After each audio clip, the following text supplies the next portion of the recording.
and I'm going to share my screen. Okay बेटा, so last class में हमने क्या क्या स्टेप्स परफॉर्म किए थे वो थोड़ा सा मैं पहले रिपीट करूंगा. सो फर्स्ट ऑफ ऑल हमने ये सीखा था कि स्क्रैच को ओपन कैसे करना है. सो उसके लिए आप क्या करेंगे, ब्राउजर ओपन करेंगे और उसमें आप जाके सिंपली सर्च करेंगे, स्क्रैच टाइप करेंगे. ठीक है, SCRATCH, सिर्फ ये वर्ड टाइप करेंगे तो आपके पास ये ऑप्शन आ जाएगा. ठीक है, फर्स्ट वन ऑप्शन, इस पे हम क्लिक करेंगे तो हमारे पास स्क्रैच जो है उसकी वेबसाइट ओपन हो जाएगी. और वेबसाइट का एड्रेस आप याद कर लीजिए. एड्रेस क्या है जी, scratch.mit.edu. ओके, सो इस एड्रेस पे हम जब जाएंगे और ये वेबसाइट जब ओपन होगी तो हमारे पास ये फर्स्ट ये ऑप्शन है हमारे पास क्रिएट का, इस पे क्लिक करना है हमने. तो हमारे पास जो स्क्रैच प्लेटफॉर्म है इसका एडिटर जो है ओपन हो जाएगा.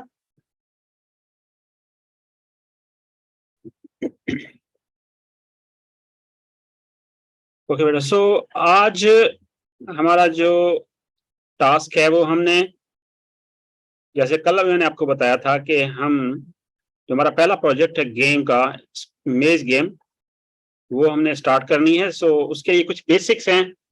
पहले हम स्टेप बाय स्टेप वो बेसिक्स हम सीखते जाएंगे और गेम के लिए हम आगे प्रोसीड करते जाएंगे. ठीक है, अच्छा यहाँ पर मैं एक दफा फिर रिपीट कर दूं, ये इंटरफेस यहाँ पर हमारे पास स्क्रैच का आ चुका है. ये हमारे पास जो करेक्टर है बेटा यहाँ पर, ये कहलाता है यहाँ पर स्प्राइट. और यहाँ पर ये एक्ट करेगा, यहाँ पर ये एक्शंस परफॉर्म करेगा, ये वाला एरिया कहलाता है स्टेज. ओके, और लेफ्ट साइड पर हमारे पास कुछ कलरफुल ऑप्शंस हैं, motion, looks, sound, events, control. So ये हमारे कहलाते हैं tabs. These are the tabs. किसी भी एक ऑप्शन को हम क्लिक करेंगे तो उसके अगेंस्ट यहाँ पर हमारे पास ऑप्शंस जो हैं वो चेंज होंगे. ठीक है, ये कहलाएंगे स्क्रिप्ट्स. ये जब मोशन पे क्लिक करेंगे तो मोशन से रिलेटेड स्क्रिप्ट आ जाएगा. इसी तरीके से लुक्स पे क्लिक करेंगे तो लुक्स से रिलेटेड हमारे पास स्क्रिप्टिंग ब्लॉक्स आ जाएंगे. यहाँ पर साउंड डिफरेंट हमारे पास हैं, तो वन बाय वन हम इनको यूज करते रहेंगे और सीखते रहेंगे. Yes Hania Naveed, open your mic please. आपका क्या क्वेश्चन है? सर सेव नहीं हो रहा. सर ये सेव नहीं हो रहा, सेव करना नहीं आ रहा मुझे ना, ये मैंने बनाया है. हाँ जी, सेव अभी बताते हैं आपको. सेव अभी मैंने एक्सप्लेन नहीं किया है. आज की क्लास में सेव कैसे करना है वो भी बताएंगे और ओपन कैसे करना है उसको, वो भी स्टेप क्लियर हो जाएंगे. ठीक है, ओके जी.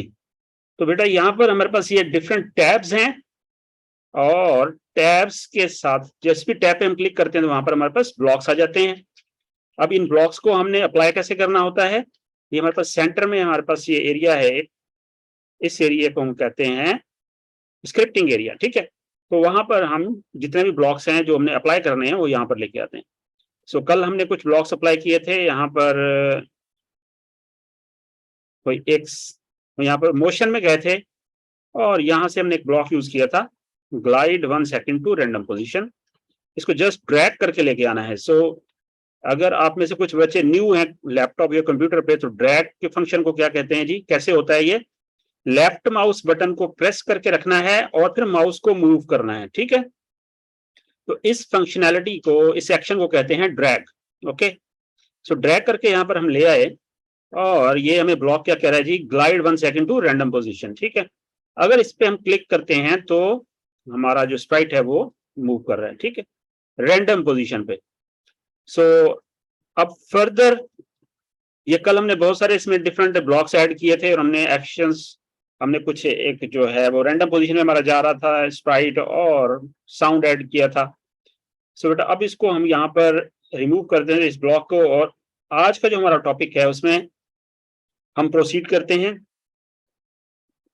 बेटा यहाँ पर अब सबसे पहले हमें समझने वाले जो पॉइंट है कि जैसे हमने ग्लाइड का ब्लॉक यूज किया था और उसमें रैंडम पोजीशन की बात हमने की थी.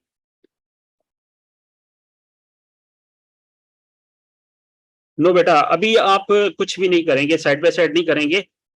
जस्ट पहले आप समझ लेंगे, अभी मैं कुछ स्टेप्स परफॉर्म करूंगा, फिर मैं आपको जो है टाइम एलोकेट करूंगा और आपने वो टास्क परफॉर्म करना है। At the moment just you have to listen carefully, okay. So बेटा यहाँ पर हमारे पास स्टेज के ऊपर कैट है, हमारे पास एक स्प्राइट है, ठीक है। ये तो हमने बात की थी कि रैंडम पोजीशन पर कंप्यूटर एक पोजीशन जनरेट कर रहा है। ये जो स्टेज है, स्टेज का हर एक पॉइंट एक पोजीशन है, ओके। सो यहां पर जो स्प्राइट हमारा प्लेस किया हुआ है, तो ये भी एक पोजीशन है। अगर मैं यहां पर प्लेस करूंगा तो ये अलग से एक पोजीशन है। ये हमें पोजीशन कैसे पता चलेगी कि ये पोजीशन कौन सी है, इसको कैसे रेफर कर सकते हैं? सो अगर स्टेज के नीचे आप देखें तो हमारे पास ये वैल्यूज हैं दो, एक x लिखा हुआ है और दूसरा लिखा हुआ है जी y, ठीक है। और x के साथ में आप अगर देखें तो एक इस तरीके से एरो बना हुआ है जो कि हॉरिजेंटल डायरेक्शंस में है, और y के साथ एक एरो बना हुआ है जो वर्टिकल डायरेक्शन में है, यानी वर्टिकल यानी कि स्टैंडिंग, ठीक है। और जो हॉरिजेंटल है वो स्लीपिंग टाइप है। सो एक्स पोजीशन बेटा, एक्स पोजीशन जो हमें इंडिकेट करता है, ये दो हमारे पास वैल्यूज हैं बेसिकली, एक्स और वाई। हर एक पॉइंट रेफर होता है दो वैल्यूज से जो कि कहलाता है एक्स और वाई। और एक्स जो है वो इंडिकेट करेगा कि आपकी हॉरिजेंटल पोजीशन क्या है। एक्स में वो बता रहा है जी हॉरिजेंटल पोजीशन आपकी इस टाइम पर जहां पे स्प्राइट है वो है 109, और वाई की पोजीशन है वो बता रहा है 77। सो ये वैल्यूज हमें इंडिकेट करती हैं कि करंट पोजीशन क्या है। लेकिन जब हम स्क्रैच ओपन करते हैं और स्टार्ट करते हैं तो हमारा स्प्राइट जो है वो बिल्कुल सेंटर में होता है, और सेंटर में जो वैल्यू होती है वो x 0 होती है और y हमारा 0 होता है, ठीक है। सो बेसिकली ये हमारे पास x जो है वो हॉरिजॉन्टल पोजीशंस को हमें इंडिकेट करता है, और y जो है वो वर्टिकल पोजीशंस को इंडिकेट करता है। सो सेंटर जो होगा, सेंटर पोजीशन क्या होगी, 0 0 होगी। अब यहां पर हमने x देखें, यहां पर 0 है और y 0 है। सो x 0 है, y 0 है, तो हमारा स्प्राइट बिल्कुल सेंटर में है।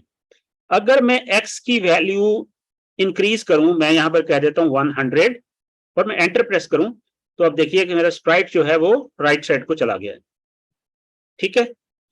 और अगर मैं इसकी वैल्यू 0 से लेस कर दूं, यानी कि मैं कहता हूं जी -100, तो फिर आप देखेंगे कि जो हमारा स्प्राइट है वो हॉरिजेंटली यानी कि जो सेंटर पॉइंट था उससे कहां पर, लेफ्ट साइड पे चला गया है।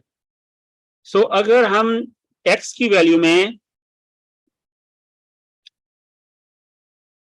जी बेटा आपको स्क्रीन नजर नहीं आ रही है, चले मैं दोबारा से शेयर करता हूं अपनी स्क्रीन।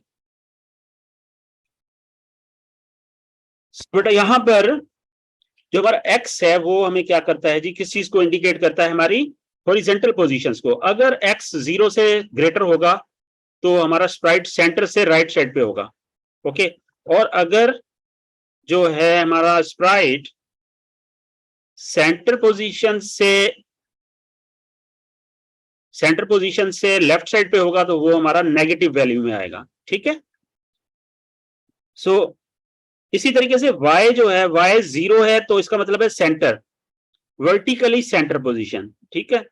और अगर y की वैल्यू इंक्रीज करूंगा मैं तो स्प्राइट हमारा कहां जाएगा, ऊपर जाएगा, ठीक है।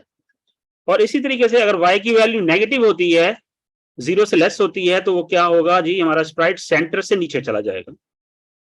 सो x और y की कोई भी वैल्यू अगर हम यहां पर दें तो हमारा जो स्प्राइट है वो उसी लोकेशन पे रिस्पेक्टिव पोजीशंस पर चला जाएगा, ठीक है। अगर मैं कहूं x 0 और y 100, इसका मतलब है कि हॉरिजेंटली स्प्राइट हमारा सेंटर में है, लेकिन वर्टिकली कहां पर है जी, सेंटर से नीचे, ठीक है, नीचे वाली एज पे चला गया। और अगर इसको मैं पॉजिटिव वैल्यू दे दूंगा तो ये क्या होगा, ऊपर चला जाएगा, ओके।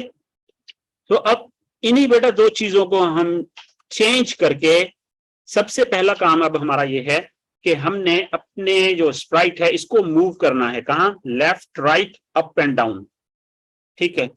सो